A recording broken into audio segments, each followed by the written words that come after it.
dihadirkan menjadi haram. Di zaman sahabat dulu atau mungkin di zaman tadi, musik itu identik dengan hal-hal yang lahu, yang melalaikan, dengan khamar, dengan perempuan. Maka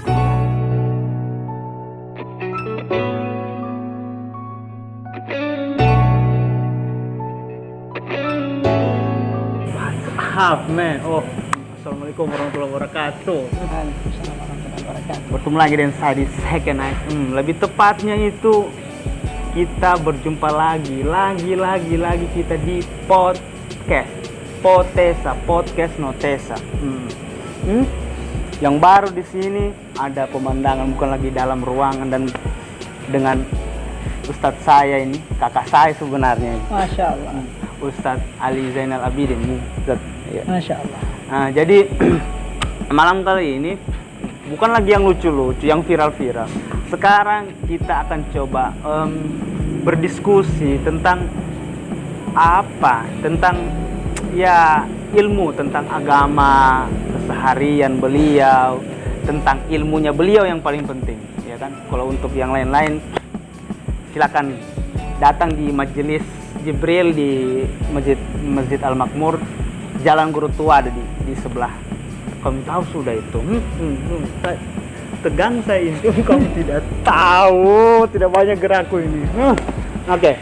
Tapi sebelum itu semua, jangan lupa buat teman-teman yang mau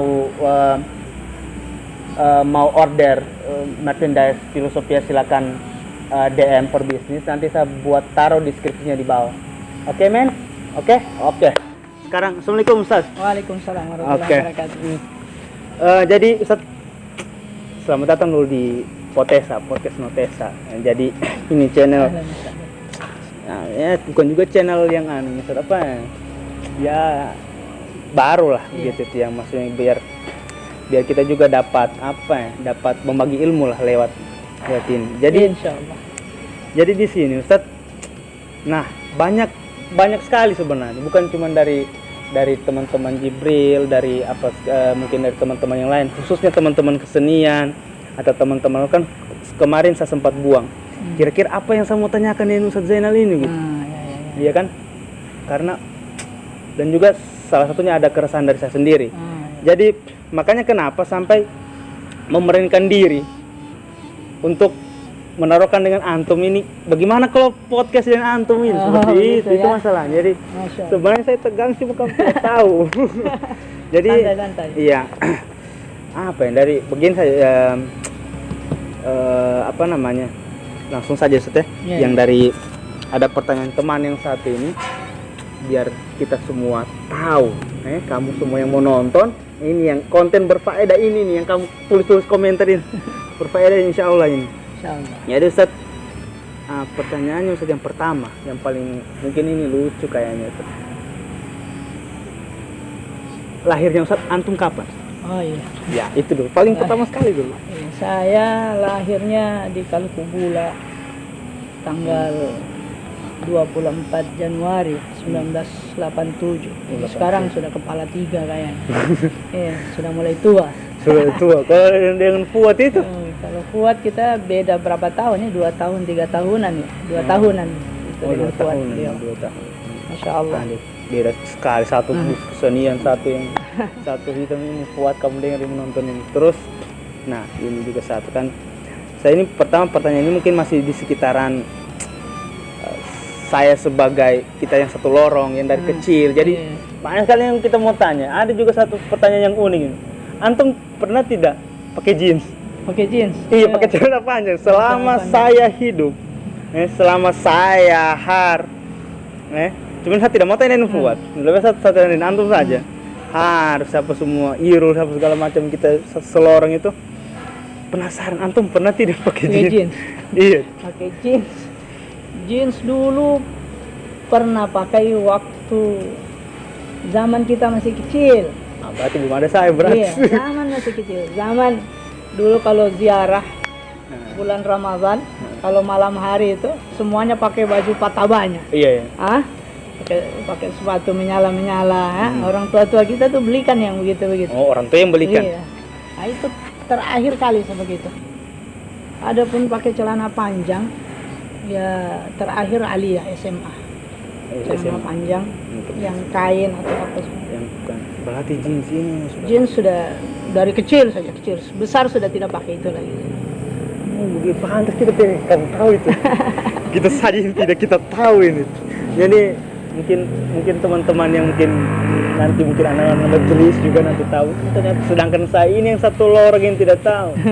Jadi sebenarnya Ustadz Zainal ini sebenarnya kakaknya kita orang semua yang sebenarnya. Cuma kami tidak tahu, satu kami juga kita. Cuman ya itulah pertanyaan ini yang sampai sekarang itu kapan kira-kira antum pakai jeans? Pakai jeans. Biar kita main bola di SD lalu itu, masya Allah tidak ada sekali tuh soal pakai jeans. Nah terus ini lagi ada juga teman bertanya ini, satu kan, nah ini kita soal musik ini, nah kebetulan kalau musik seni lah, jangan entah musik atau apa. Terus kita kan saya Har atau Fuad juga kita memang bergelut di dunia situ dan passionnya mungkin di situ. Nah kita sering baca-baca itu. Kebetulan Anda juga backgroundnya ada sedikit mahat sedikit, sama alhamdulillah 6 tahun lah. Masya Allah. Jadi bukan apa ya. Jadi kita juga mau artinya kita berkesenian tapi kita tetap di jalan yang benar begitu. Artinya sudah di umurnya kita sudah mulai bolong-bolong sholat itu sudah malu sudah ya, itu kan seperti itu kan. Nah kita juga pelajari seni, kita sudah pelajari wujudnya itu seni, musik apa segala macam. Cuman secara religi atau secara yang kita yakini, nah itu banyak perbedaan atau istilah di situ Ustaz, tentang musik salah satunya. Apa benar itu musik itu haram hukumnya seperti atau bagaimana? Iya, mengenai musik memang sangat ramai sekarang ini, lagi ramai. Sehingga orang-orang yang hijrah itu yang backgroundnya memang seni, jadi takut hijrah. Kendor dia punya keinginan untuk hijrah karena takut dia ketika dia hijrah, selama ini yang dia geluti itu dia akan buang. Tapi perlu kita ketahui tentang seni kan itu banyak hubungannya. Seni atau musik lah pada spesifiknya musik. Itu tentang musik. Apakah musik itu haram? Nanti kemudian kita akan menjawab tentang seninya. Kita spesifikasi dulu tentang musik. Apakah musik itu haram? Yang kita baca, yang kita dengar dari ucapan-ucapan ulama itu bahwa tidak satupun dari 4 mazhab, baik dia Imam Malik, Imam Syafi'i, Imam Abu Hanifah, Imam Ahmad bin Hanbal, dari 4 mazhab ini tidak ada yang sepakat tentang hukum daripada musik itu, apakah haram atau tidak. Jadi ada perbedaan pendapat ulama di dalam musik ini. Jadi tidak ada yang sepakat bahwa itu haram, karena ada yang membolehkan. Perlu kita ketahui bahwa khilaf pendapat itu, bagaimana cara menyikapinya itu, khilaf ternyata kata ulama itu terbagi menjadi 4 atau tidak 3. Ada pertamanya khilaf, namanya khilaf tanawwu.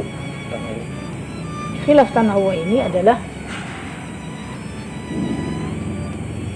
mereka berbeda pendapat, ulama berbeda pendapat tentang istilah saja, tapi esensi daripada pendapat mereka itu sama. Contohnya khilaf ulama tentang makna siratal mustaqim.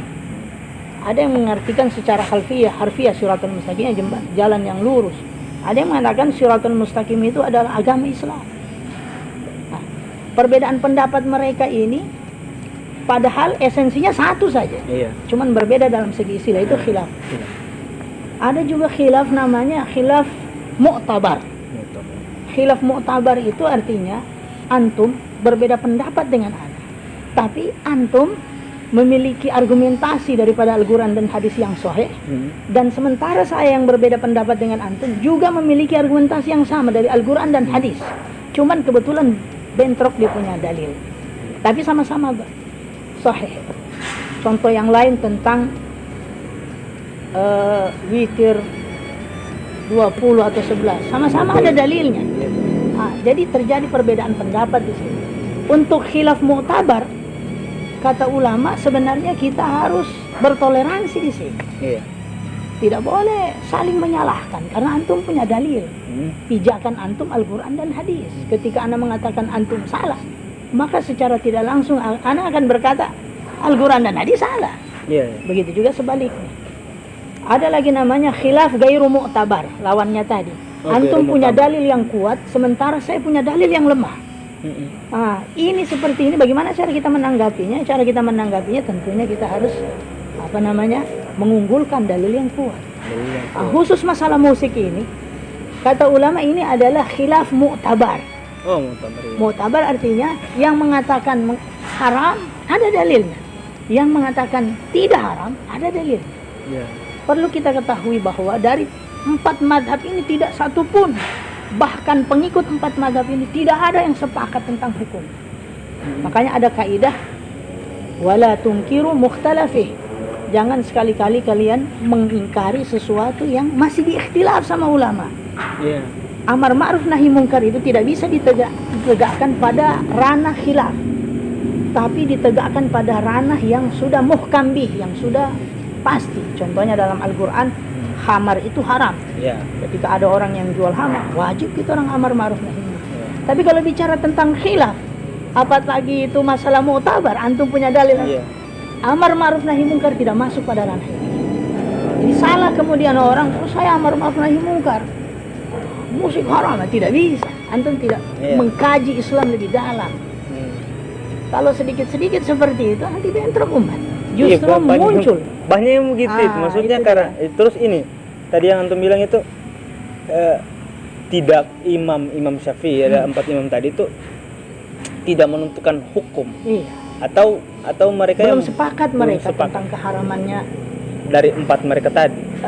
Terus bahkan ulama dari pengikut-pengikutnya. Bahkan saya bilang sahabat-sahabat pun masih berbeda pendapat. Saya kasih disebutkan itu dalam sebagai bahan referensi kita, bahwa di zaman Nabi punya putri namanya Zainab. Putrinya Nabi ini Zainab ini punya suami namanya Abdullah bin Ja'far bin Abi Talib. Ja'far At-Tayyar. Zainab putri Rasulullah dikawini Abdullah bin Ja'far. Abdullah bin Ja'far ini dia punya kebiasaan selalu mengundang budak-budak mereka itu, menyuruh budak-budak mereka untuk menabur rebana, memainkan musik dan menari di hadapan mereka. Di mana itu? Di Mekkah Al-Mukarramah, tempat yang paling suci di dunia. Seni masih dipertontonkan saat itu. Di zamannya Nabi, dilakukan oleh menantunya Nabi, disaksikan oleh anaknya Nabi SAW. Itu dilakukan pertontonan seni di zaman itu, musik dan tarian. Kemudian di zaman Nabi juga terjadi bahwa Nabi SAW itu punya rumah. Ini masjid, di sampingnya rumahnya Nabi. Iya. Madinah berarti. Di Madinah. Di rumahnya Nabi ini pernah di saat Lebaran Sayyidina Abu Bakar masuk dalam sejarah. Masuk di dalam rumah ziarah sama Rasulullah. Saat itu dia dapati, karena Rasulullah kawin dengan putrinya Sayyidina Abu Bakar, Sayyidatuna Aisyah. Dia ziarah ke situ. Saat Sayyidina Abu Bakar ziarah ke situ, dia dapati bahwa di rumahnya Rasulullah ada beberapa budak-budak perempuan yang sedang menabur rebana sambil menari. Sampai Sayyidina Abu Bakar marah. Ini rumahnya Rasulullah, rumah yang dituruni wahyu. Bukan rumahnya kita. Ini rumah yang turun wahyu malaikat Jibril ke situ, di samping Masjid Nabawi, masjid yang paling mulia setelah Mekah. Sayyidina Abu Bakar mengambil kerikil dan mengatakan, afi mazamir syaitana, afi baitin Nabi SAW mawjud mazamir syaitan. Apakah di rumahnya Rasulullah ini ada alat-alat lalai yang dibuat oleh yang dipakai oleh setan? Takut semua ini. Putrinya Abu Bakar takut, budak-budak jadi takut. Rasulullah bangun dari selimutnya dan Rasulullah menegur Sayyidina Abu Bakar. Andai musik itu haram, tentunya Rasulullah memarahi Aisyah, memarahi budak-budak yang menyanyi. Apa kata Rasul? Yang Rasulullah marahi Sayyidina Abu Bakar. Ya Abu Bakar, da'hum, biarkan mereka. Sesungguhnya ini hari lebaran, ini hari bersenang-senang, biarin aja. Itu yang kedua. Ada khilaf pendapat. Sayyidina Umar bin Khattab lebih parah lagi. Sayyidina Umar bin Khattab, suatu ketika orang-orang Afrika itu, orang-orang Ethiopia, Habasyah kalau bahasa Arabnya, itu mereka itu karena gembira di bulan Ramadan, di bulan Lebaran, mereka menari-nari di hadapan Rasulullah. Bahkan di dalam Sahihul Bukhari dan Muslim disebutkan bahwasanya mereka melakukan zafin di masjidnya Rasulullah, di dalam masjid. Bahkan riwayat dari Imam Nawawi mengatakan bahwa mereka menari menggunakan senjata mereka. Orang-orang Badui kalau menari seperti kita itu, kalau kita di sini mungkin neaju atau apa itu pakai senjata. Itu kebiasaan di sana. Sayyidina Umar bin Khattab ambil kerikil dan hampir melempar mereka di dalam masjid. Kata Rasulullah, biarkan. Mereka itu gaum anjasyah. Anjasyah itu artinya satu kaum yang begitu kental tradisi yang tidak bisa lepas dari mereka walaupun mereka bukan di tempat mereka. Habasyah, Afrika. Ini di Madinah. Dan apa yang terjadi? Rasulullah biarkan. Rasulullah mengatakan, biarkan, ini orang punya budaya. Andai musik itu haram atau seni itu haram, tentunya Rasulullah melarang. Sudah melarang tradisi seperti itu. Namun ternyata tidak. Rasulullah juga membiarkan. Maksud saya bahwa dari sinilah kemudian pijakan ulama-ulama yang membolehkan seni, membolehkan musik. Bahkan musik itu Rasulullah bolehkan. Di dalam sebuah hadis Rasulullah mengatakan, a'linun nikah bit-tabal, meriahkanlah nikah itu dengan gendang. Gendang musik. Musik. Wasna'uha fil masjid, dan buatlah pernikahan itu di dalam masjid. Oh gitu. Begitu hadisnya demikian. Jadi boleh bergendang musik. Jadi sepakat ulama, maksud saya bukan sepakat, jadi ada khilaf ulama antara yang membolehkan seni dan yang tidak membolehkan seni. Dan saya lebih condong, dan guru-guru saya lebih condong mengatakan seni itu bagus.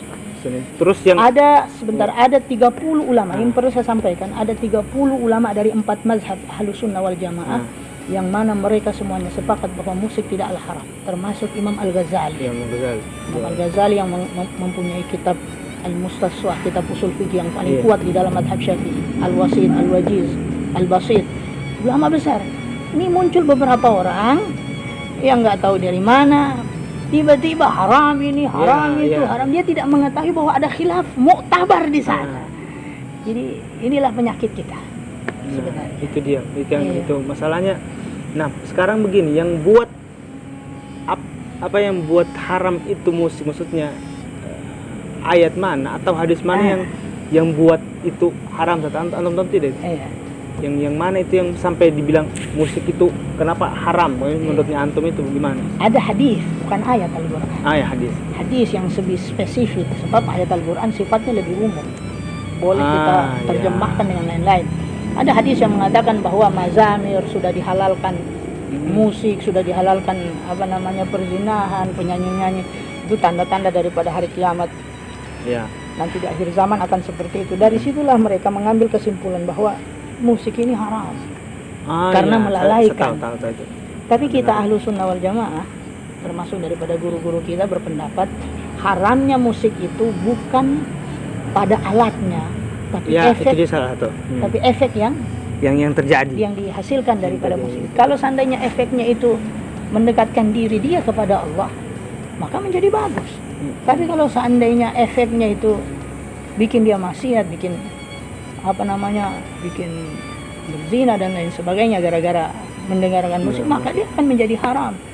Di zaman sahabat dulu atau mungkin di zaman tabi'in, musik itu identik dengan hal-hal yang lahu, yang melalaikan, dengan khamar, dengan perempuan. Maka ulama saat itu mengatakan haram.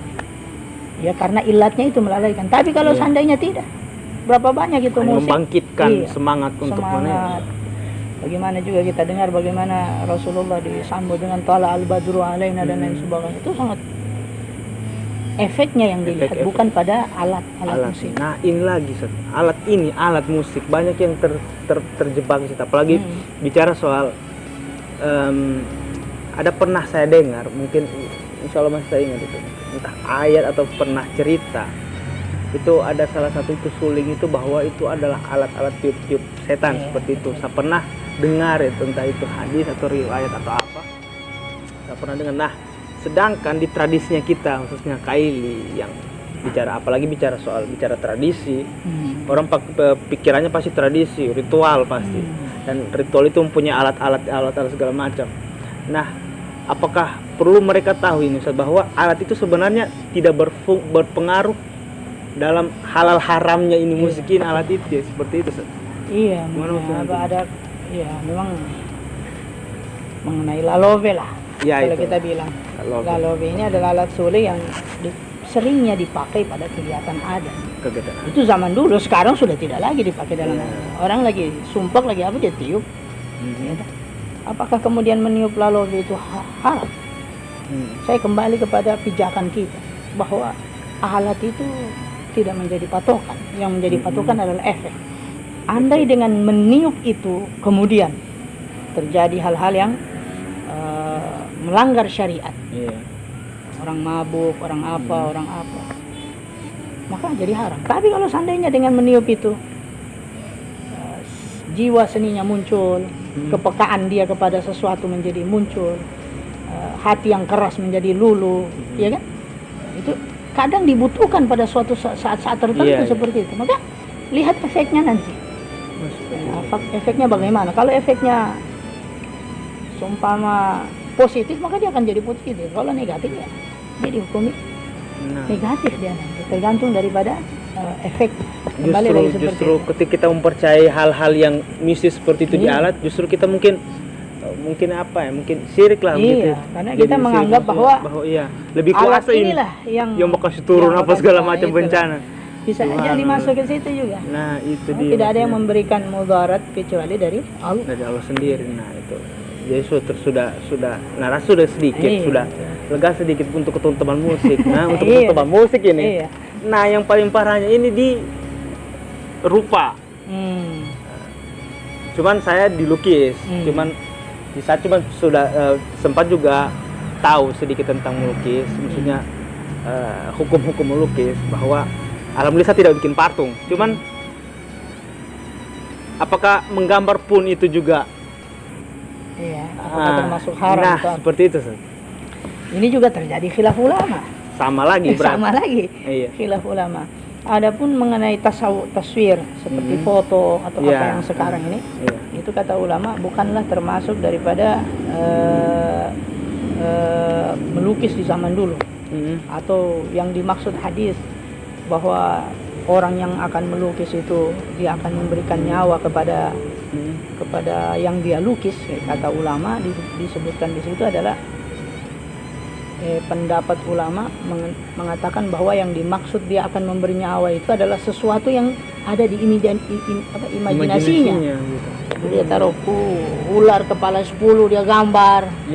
Ular yang dalam kehidupan nyata itu tidak ada. Allah tidak buat itu. Maka nanti di akhirat dia akan buat yang begitu. Nah, jadi yang dimaksud dengan gambar di zaman Nabi adalah gambar yang potensi untuk disembah. Zaman itu berhala, berarti patung yang saya juga pernah dengar itu dan lain sebagainya. Ada pendapat yang mengatakan, saya bilang ini adalah khilaf pendapat ulama, dan itu adalah khilaf yang muktabar. Ya, masing-masing punya argumentasi yang kuat. Tidak bisa kita saling menyalahkan di sini. Yang dibutuhkan adalah bagaimana kita saling bertoleransi dalam memahami. Itulah makanya teman-teman seni ini untuk semua kamu yang berkesenian, jangan takut lah, maksudnya biar insya Allah tidak buat yang masuk neraka gitu ini. Itulah. Maksudnya, tapi sebelumnya itu juga saya sudah pernah tahu, maksudnya ada beberapa yang saya baca dan dengar dengan ustadz yang lain, bahwa menggambar itu memang untuk media, kertas dan kain itu tidak masalah, kecuali dia tanah yang berbayangan. Nah, seperti itu. Jadi makanya saya tidak pernah korek patung itu.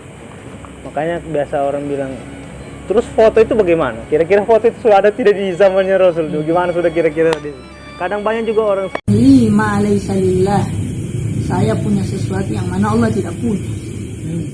Umar bin Khattab sahabat